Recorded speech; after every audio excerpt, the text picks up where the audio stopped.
नमस्कार, न्यूज़ 18 के digital platform पर आपका बहुत स्वागत है। मैं हूं आपके साथ अंशिका पाठक। पश्चिम एशिया में तनाव लगातार बढ़ता ही जा रहा है। अमेरिका एक तरफ सैन्य दबाव बना रहा है, दूसरी ओर ईरान से गुप्त बातचीत भी कर रहा है ताकि हालात काबू में लाया जा सके। कुवैत पेट्रोलियम कॉर्पोरेशन के मुताबिक दुबई पोर्ट पर एक बड़े तेल टैंकर में आग लग गई, जिसे कथित तौर पर ईरानी हमले से जोड़ा जा रहा है। इससे तेल के रिसाव का खतरा भी बढ़ चुका है। अमेरिकी विदेश मंत्री मार्को रूबियो ने कहा है कि डोनाल्ड ट्रंप हमेशा कूटनीति को प्राथमिकता देते हैं और ईरान से बातचीत फिलहाल मध्यस्थों के जरिए हो रही है। दूसरी ओर दक्षिणी लेबनान और आसपास जारी संघर्ष में 3 इंडोनेशियाई शांति सैनिक मारे गए हैं और कुल मौतों का आंकड़ा 1247 तक पहुंच चुका है। संयुक्त राष्ट्र और अन्य मानवाधिकार संगठनों ने इजराइल के एक नए कानून की आलोचना की है, जिसमें कुछ मामलों में फांसी की सजा तय की गई है। यूरोपीय संघ ने स्पष्ट किया है कि लाल सागर और हिंद महासागर में उसकी नौसैनिक तैनाती का स्ट्रेट ऑफ हॉर्मुज से कोई संबंध नहीं है। इसी बीच अमेरिका में कच्चे तेल की कीमत $100 प्रति बैरल से ऊपर पहुंच चुकी है, जो 2022 के बाद पहली बार हुआ है। ईरान युद्ध में अब तक क्या क्या हुआ, आइए आपको ये बताते हैं। मंगलवार सुबह ईरान ने फिर से मिसाइलें दागी, जिससे ये साफ है कि वो दबाव में झुकने को तैयार नहीं है। ट्रंप ने पहले चेतावनी दी थी कि अगर युद्ध खत्म नहीं हुआ तो खर्ग द्वीप समेत अहम ऊर्जा ठिकानों पर हमला किया जा सकता है। बेंजामिन नेतन्याहू ने कहा कि ईरान के खिलाफ अभियान आधे से ज्यादा लक्ष्य हासिल कर चुका है, लेकिन इसकी समय सीमा तय नहीं हुई है। दुबई में गिरे मलबे से 4 लोग घायल हुए, जबकि सऊदी अरब ने 8 बैलिस्टिक मिसाइलों को मार गिराया।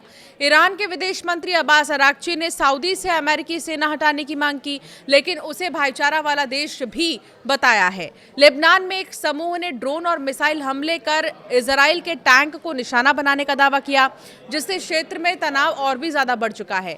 ईरान में अमेरिकी ट्रूप्स की तैनाती को लेकर लगातार खबरें आ रही हैं, जिसे लेकर ईरानी उपराष्ट्रपति मोहम्मद रिजा आरिफ ने कहा कि ये डोनाल्ड ट्रंप के लिए खुदकुशी जैसा होगा। उन्होंने धमकी देते हुए कहा कि कोई भी नर्क से वापस घर नहीं जाता। Islamic Republic of Iran broadcasting के मुताबिक इस योजना में रणनीतिक जलमार्ग यानी हॉर्मुज से गुजरने वाले जहाजों के लिए रियाल आधारित टोल सिस्टम लागू किया गया है। इसमें समुद्री सुरक्षा, जहाजों की सुरक्षा, पर्यावरण संरक्षण और जलडमरू मध्य से गुजरने के वित्तीय नियमों से जुड़ी बातें भी शामिल हैं। IRIB के मुताबिक इस योजना के तहत अमेरिकी और इजरायली जहाजों के गुजरने पर प्रतिबंध लगाया गया है और उन देशों पर भी प्रतिबंध बढ़ाया गया है जो ईरान पर एक तरफा प्रतिबंध लगाते हैं। साथ ही ईरान ने हॉर्मुज जलडमरू मध्य पर अपनी संप्रभुता को फिर से मजबूत किया है और ओमान के साथ मिलकर इसके प्रबंधन के लिए कानूनी ढांचा तैयार करने पर जोर दिया है। अमेरिका, इजराइल और ईरान के बीच संघर्ष भीषण होता जा रहा है। अब जानकारी ये आ रही है कि अमेरिका ने ईरान के प्रमुख शहर इस्फहान में एक बड़े हथियार गोदाम पर हमला किया। इस हमले में 2000 पाउंड यानी कि 900 किलोग्राम के भारी बंकर बस्टर बमों का इस्तेमाल किया गया।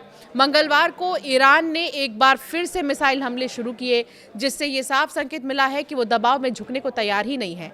इस बीच डोनाल्ड ट्रंप ने कड़ी चेतावनी देते हुए कहा है कि अगर तेहरान जल्द ही युद्ध खत्म करने के लिए समझौता नहीं करता तो अमेरिका खर्ग द्वीप समेत ईरान के अहम ऊर्जा ठिकानों को निशाना बना सकता है। ट्रंप ने यह भी कहा है कि पावर प्लांट और पानी को शुद्ध करने संयंत्रों को भी तबाह किया जा सकता है। तो कुल मिलाकर एक तरफ बातचीत की बात की जा रही है, दूसरी तरफ हमले नहीं रुक रहे हैं, हमले और भी खतरनाक होते जा रहे हैं। इससे पहले ट्रंप ने कहा था कि हम 48 घंटे का वक्त देते हैं ईरान को और वो ये सोच ले कि समझौता करना है या नहीं, वरना हम उसके बड़े पावर प्लांट्स पर हमला करेंगे।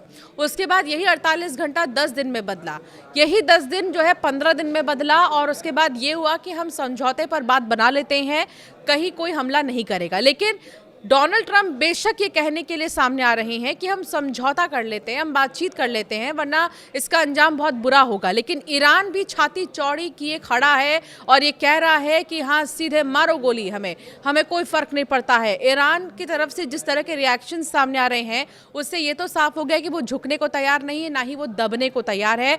और जिस समझौते को लेकर डोनाल्ड ट्रंप बीते दिनों बातचीत कर रहे थे कि हाँ, कुछ शर्तों पर ईरान मान चुका है, इस तरह के हमले और पलटवार कहीं ना कहीं ये बताते हैं कि किसी भी समझौते को लेकर शायद ही कोई बात नहीं बनी है, इसलिए अभी हालात ऐसे हो गए हैं। अगर इसी तरह बड़े प्लांट्स और बड़े बड़े जितने भी तेल के कंपनीज हैं उन पर हमले होते रहे तो और भी ज़्यादा हालात जो हैं आउट ऑफ कंट्रोल जा सकते हैं।